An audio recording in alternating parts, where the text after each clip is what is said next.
Welcome to the Slop Temple. We pray this video helps.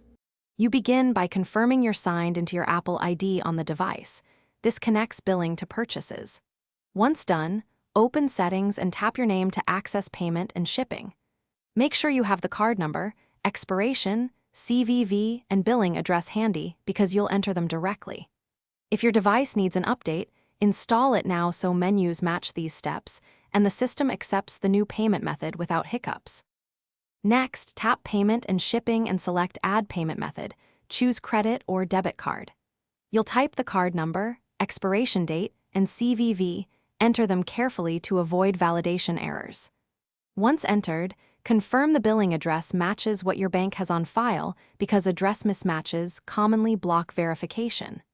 If available, use the camera to scan the card to speed entry. Then review all fields before tapping Done so Apple can authenticate the card with your bank. Finally, authenticate the card using the method your bank prefers: SMS code, bank app approval, or a temporary authorization charge. Follow prompts and enter any verification code. Once verified, make the card your default payment method if you want it used for purchases. If verification fails, double-check the billing address, expiration, and CVV, confirm the card allows online or recurring charges, and contact your bank to clear blocks. If problems persist, remove and re-add the card after confirming. Thanks for watching. Consider subscribing if we helped you.